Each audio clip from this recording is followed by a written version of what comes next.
I am doctor Adil Ayub. आज की video में मैं आपसे डिस्कस करूंगा स्टोमा के बारे में।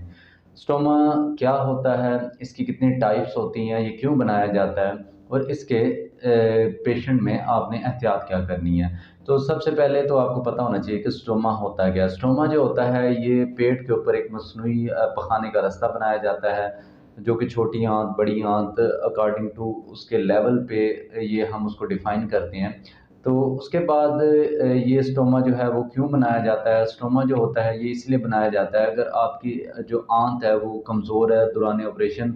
अगर आंत का कुछ हिस्सा बहुत ज़्यादा कमज़ोर है कि उसको अगर हम टांके लगाएंगे तो टांके लगाने के बाद जो है वो जो आपस में उसका जो एनास्टोमोसिस होता है वो प्रॉपर तरीके से काम नहीं कर सकता। सोजिश होती है और वो खुलने का ख़तरा होता है। इस वजह से जो हेल्दी पार्ट होता है उसको हम पेट पे निकाल देते हैं ताकि जो आगे वाला पोर्शन है वो जब ठीक हो जाए तो उसमें जो है दोबारा से उसको आपस में जोड़ दिया जाए। दूसरी इसमें कुछ चीज़ें ऐसी होती हैं जैसे कुछ कैंसर होते हैं जिसमें हमारी आंत जो है वो ख़राब हो जाती है, वो डैमेज हो चुकी होती है, तो हम उससे ऊपर वाला जो हिस्सा होता है उसको परमानेंटली पेट पे लगा देते हैं। तो ये परमानेंट भी स्टोमा लगाया जाता है और टेम्परेरी भी स्टोमा लगाते हैं। अब स्टोमा जो है इसकी जो अकसाम होती हैं, स्टोमा अकॉर्डिंग टू इंटेस्टाइन की टाइप के हिसाब से इसकी जो है ना मुख्तलिफ टाइप्स होती हैं। सबसे पहले जो है हमारी जो स्मॉल इंटेस्टाइन होती है इसके हम तीन पार्ट्स होते हैं, इसको ड्यूडिनम, जेजिनम और आइलियम में डिवाइड करते हैं। इसके बाद हमारे पास लार्ज इंटेस्टाइन आती है जिसके अंदर कोलोन होती है। Colon further three parts four part में डिवाइड करती है जिसमें असेंडिंग कोलोन है, ट्रांसवर्स होती है, डिसेंडिंग एंड सिग्मॉइड कोलोन। तो जो हम रास्ता जो है बनाते हैं जेजिनम के लेवल पे स्मॉल इंटेस्टाइन में तो उसको जेजिनोस्टमी कहेंगे, आइलियम के लेवल पे होगा तो उसे इलियोस्टमी कहेंगे, और अगर वो कोलोन के लेवल पे होगा तो उसे कोलोस्टमी कहेंगे। तो मोस्टली जो आइलियम के लेवल पे जो हम बनाते हैं वो राइट आइलिक फोसा के लेवल पे हम बनाते हैं, राइट साइड पे पेट पे वो बना होगा। और जो लेफ़्ट साइड पे मोस्टली बनते हैं उसमें अगर ऊपर वाली साइड पे है तो जेजनम के लेवल पे बनता है, जेजनोस्टमी उसको कहते हैं। अगर वो लोअर लेवल पे बन रहा है तो उसको हम क्लोस्टमी कहते हैं। तो अब इसकी आगे फर्दर डिवाइड इसको हमने किया होता है, कुछ लूप इलियोस्टमी होती हैं, लूप कोलोस्टमी होते हैं। लूप का मतलब ये होता है कि वो इंटेस्टाइन का जो पूरा पार्ट है उसकी एक सरफेस को हम बाहर निकाल देते हैं, मुकम्मल उसको सेपरेट नहीं किया होता। और दूसरा जो होता है वो एंड क्लोस्टमी लियोस्टमी, उसका मतलब ये होता है कि इंटेस्टाइन जो है वो आपने पूरी वो काट दी होती है, उससे अगला हिस्सा जो होता है वो सारा कोई डैमेज हुआ होता है, तो इसलिए हमने उसका जो सिर्फ पहले वाला हिस्सा होता है उस पूरे को बाहर निकाल देते हैं क्योंकि वो वहाँ पे एंड हो रहा होता है, इसलिए हम उसको एंड क्लोस्टमी एंड इलियोस्टमी कहते हैं। तो ये तो उसकी टाइप्स के मुतालिक मैंने अब आपको बताया। तो अब जिस पेशेंट के अंदर ये स्टोमा लग जाता है तो उस पेशेंट को क्या क्या एहतियात करनी चाहिए। स्टोमा वाले पेशेंट की जो एहतियात है वो सबसे पहले तो ये है कि स्टोमा जो होता है ये पेट के ऊपर जब पखाने का रास्ता बनता है तो पेशेंट का साइकोलॉजिकल एक बहुत बड़ा फैक्टर होता है। तो वो समझता है कि ये अब मेरे ऊपर परमानेंट लग गया है तो क्या इसके साथ मैं अपनी डेली की लाइफ़स्टाइल जो है वो गुज़ार सकूँगा, नहीं गुज़ार सकूँगा। इन सब चीज़ों को हम डिस्कस करेंगे। सबसे पहले तो जो पेशेंट है जिसको स्टोमा लग गया है, उसने अपने लाइफ़स्टाइल को मॉडिफ़ाई करना है, अपनी डाइट को मॉडिफ़ाई करना है। क्योंकि जो स्टोमा आपके जो अपर लेवल पे बनाए जाते हैं, जो स्टोमा जैसे अगर इलियोस्टमी किसी की बनाई गई है या कोई सीवियर कंडीशन है जिसमें हम जेजुनोस्टमी बना देते हैं, तो इलियोस्टमी जो स्मॉल इंटेस्टाइन होती है इसके अंदर सिक्रीशंस जो होती हैं ना, फ्लूइड लेवल बहुत ज़्यादा होता है। जो सेमी सॉलिड होगा, पेस्ट लाइक होता है, या फ्लूइड जो है ना वो स्मॉल इंटेस्टाइन में होता है। फिर जैसे-जैसे ये आगे जाता है लार्ज इंटेस्टाइन में, वहाँ पे जाके जो हमारा मैक्सिमम वाटर होता है वो एब्ज़ॉर्ब हो जाता है। तो फिर वहाँ पे जाके सेमी सॉलिड और सॉलिड स्टूल फॉर्मेशन होती है जो कोलोन के लेवल पे होती है। तो अगर किसी का स्टोमा इलियोस्टमी के लेवल पे बनाया गया है, स्मॉल इंटेस्टाइन पे बनाया गया है, तो वहाँ पे सिक्रीशन उसकी ज़्यादा होगी, उसकी आउटपुट जो होती है वो शुरू में 1500 एमएल तक होती है, 1.5 लीटर तक आउटपुट होती है। तो ये आहिस्ता-आहिस्ता जो स्मॉल इंटेस्टाइन के स्टोमास होते हैं, ये आहिस्ता-आहिस्ता इनकी आउटपुट जो होती है वो 600 एमएल तक वो आ जाती है क्योंकि बॉडी जो है उसको अडॉप्ट कर लेती है। तो दूसरा ये होता है कि अगर किसी पेशेंट के अंदर ये 1500 एमएल से ज़्यादा जो है आउटपुट आना शुरू हो जाए, वो आइलियम के लेवल पे, तो इसका मतलब है वो उसमें वो अलार्मिंग साइन है, उसको पानी का इस्तेमाल ज़्यादा करना चाहिए, ओआरएस का इस्तेमाल ज़्यादा करना चाहिए। और दूसरा उसमें ये होता है कि कुछ ऐसी मेडिसिन होती हैं जो आपकी मोटिलिटी को कम करती हैं और वो आपने इस्तेमाल करनी है, जिसमें लोपेरामाइड आती है। तो आपको डॉक्टर के साथ जो है ना वो कांटेक्ट करना है फॉर हाई आउटपुट स्टोमा। तो अब आगे जाके जो दूसरा इसका लेवल होता है उसमें ये होता है कि जो लार्ज इंटेस्टाइन के होते हैं क्लोस्टमी, उसमें सेमी सॉलिड्स होते हैं। तो सेमी सॉलिड्स जहाँ पे ज़्यादा होते हैं तो वहाँ पे आउटपुट क्योंकि कम होती है, वहाँ पे 500 ml तक आउटपुट होती है, 3 to 500 ml। तो वो आपको दिन में या 2 या 3 मरतबा खाली करना पड़ सकता है। लेकिन जो इलियोस्टमी वाला होता है या जेजुनोस्टमी वाला होता है, वो बैग आपको दिन में 3 से 4 मरतबा खाली करना पड़ सकता है।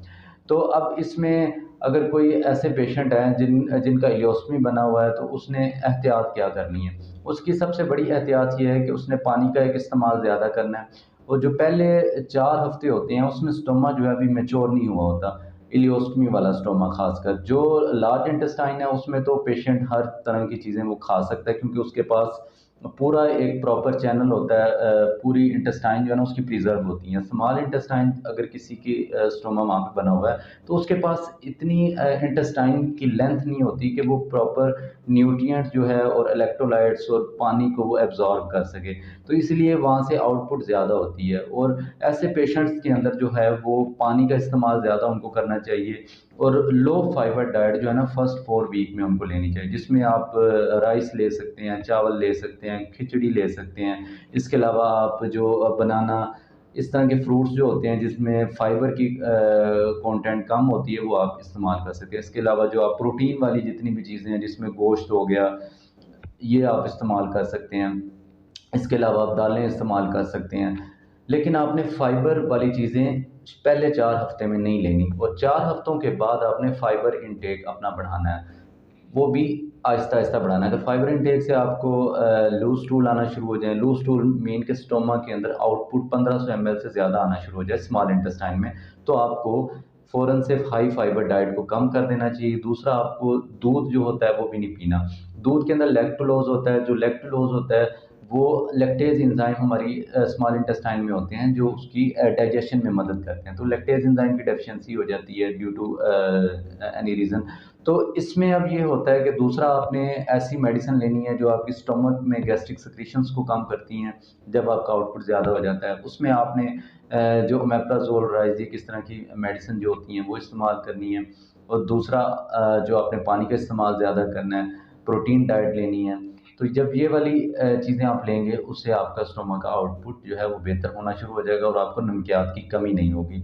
और दूसरा, जब हाई आउटपुट स्टोमा होता है उसमें ये दूसरा सबसे बड़ा जो मसला होता है वो ये होता है कि पेशेंट का जो स्टोमा होता है वो बार-बार लीक होना शुरू हो जाता है। उसकी जो सराउंडिंग स्किन होती है वो ख़राब होना शुरू हो जाती है।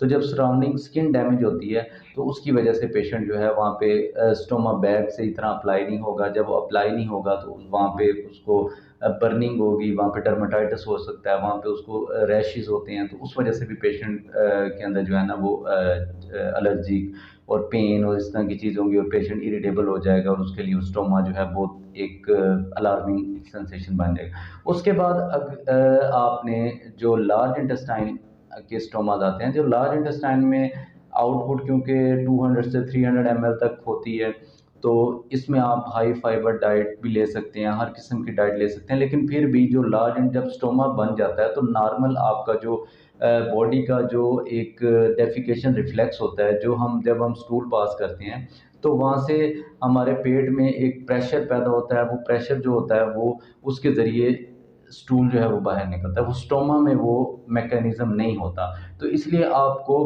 हाई फाइबर डाइट लेनी है, पानी का इस्तेमाल रखना है ताकि आपको कॉन्स्टिपेशन ना हो। क्योंकि जो लार्ज इंटेस्टाइन कोलोस्टमी वाले बैग होते हैं वहाँ पे कॉन्स्टिपेशन होने का ख़तरा होता है। अगर कॉन्स्टिपेशन एक दफ़ा वहाँ पे हो गई तो उसकी वजह से वहाँ पे ऑब्स्ट्रक्शन हो सकती है, यानी ब्लॉकेज हो जाती है, जिसकी वजह से पेशेंट को वोमिटिंग और बाकी मसले मसाइल वो पैदा हो सकते हैं।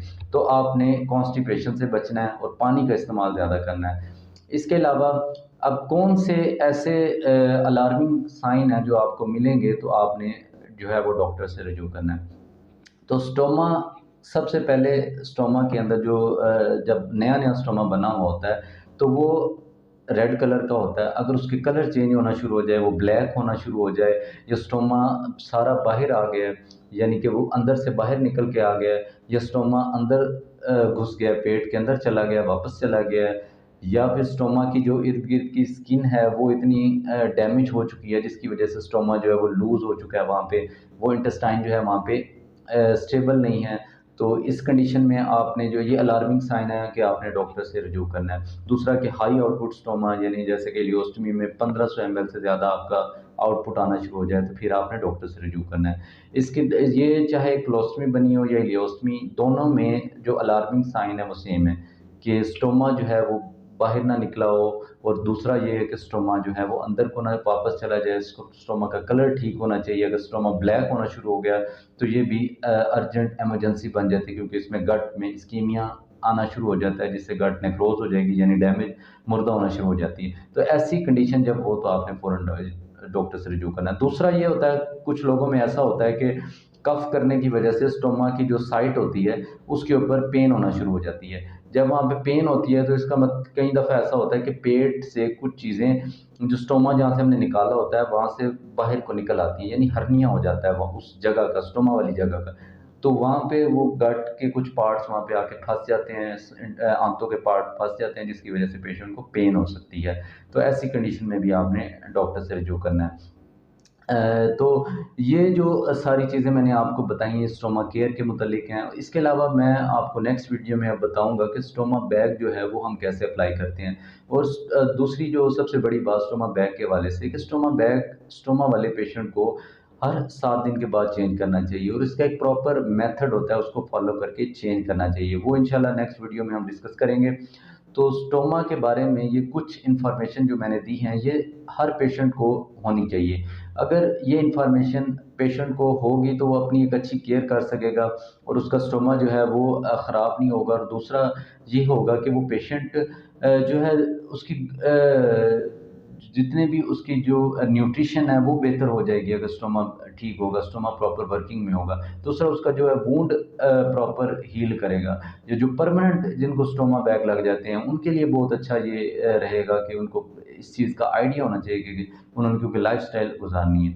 अब इसके अलावा स्टोमा वाले जो पेशेंट होते हैं उनके कुछ क्वेश्चन होते हैं कि क्या हम स्टोमा के साथ डेली की एक्सरसाइज़ेज़ वग़ैरह कर सकते हैं? जी हाँ, स्टोमा वाले जो पेशेंट होते हैं वो डेली रेगुलर जो एक्टिविटीज़ है वो कर सकते हैं, लेकिन क्योंकि स्टोमा जो है वो पेट पे बनाया हुआ होता है तो आपने वज़न नहीं उठाना। पेट जिसमें पेट के मसल्स जो है ना वो स्ट्रेच हों, तो ऐसी चीज़ जो है ना उसपे वज़न आपने नहीं उठाना। और दूसरे नंबर पे एक सवाल लोगों का होता है कि क्या आप स्टोमा वाले बैग के साथ आप नहा सकते हैं? हाँ, बिल्कुल, आप स्टोमा जब मैच्योर हो जाता है तो उसके बाद आप उसके साथ नहा सकते हैं। उसके साथ आप बैग लगे हुए पे भी नहा सकते हैं, और नहाने में कोई इश्यू नहीं है। तो तीसरा ये है कि स्टोमा के साथ क्या लोग नमाज़ पढ़ सकते हैं? तो नमाज़ भी पढ़ सकते हैं, क्योंकि स्टोमा जब लगा हुआ होता है तो वो जो कंटेंट्स होते हैं वो सारे बैग के अंदर होते हैं। तो आप बैग एम्प्टी करके आप नमाज़ पढ़ सकते हैं। तो ये भी नॉर्मल लाइफ़ आप गुज़ार सकते हैं। दूसरा, आपकी जो मैरिटल लाइफ़ है उसमें भी स्टोमा की वज़ह से कोई इश्यू नहीं आता। स्टोमा जो होता है इसमें आपकी डेली एक्टिविटीज़ में कोई ऐसा इश्यू नहीं आता। अगर उसको आप प्रॉपर तरीके से स्टोमा बैग अप्लाई करें, उसकी केयर करें, तो आपकी डेली एक्टिविटीज़ में स्टोमा की वजह से कोई इफ़ेक्ट नहीं पड़ता। तो स्टोमा जो है ये लगने की वजह से आपके अंदर जितनी भी तब्दीलियाँ जो आती हैं उसको आपने ज़िंदगी के साथ एडजस्ट करना है। तो कुछ साइकोलॉजिकल चेंजेज़ होती हैं, उनको आपने ओवरकम करना है, क्योंकि अब जब आप किसी चीज़ का स्ट्रेस ज़्यादा ले लेंगे उसकी वजह से आप उस चीज़ के साथ कोप नहीं कर पाएँगे। तो स्टोमा के बारे में ये चंद बातें मैंने आपसे डिस्कस की हैं। इसके अलावा अगर आपके ज़हन में कोई क्वेश्चन होते हैं तो वो आप मुझे पूछ सकते हैं, फिर नेक्स्ट इंशाल्लाह उस पे मैं आपको बताऊँगा, और अगला हम वीडियो में बताएँगे कि स्टोमा बैग को हम अप्लाई कैसे करते हैं, और स्टोमा वाले बंदे में क्या-क्या डाइट जो है वो लेनी चाहिए। इन चीज़ों पे इंशाल्लाह नेक्स्ट डिस्कस करेंगे। So thanks for watching my video. अल्लाह हाफ़िज़।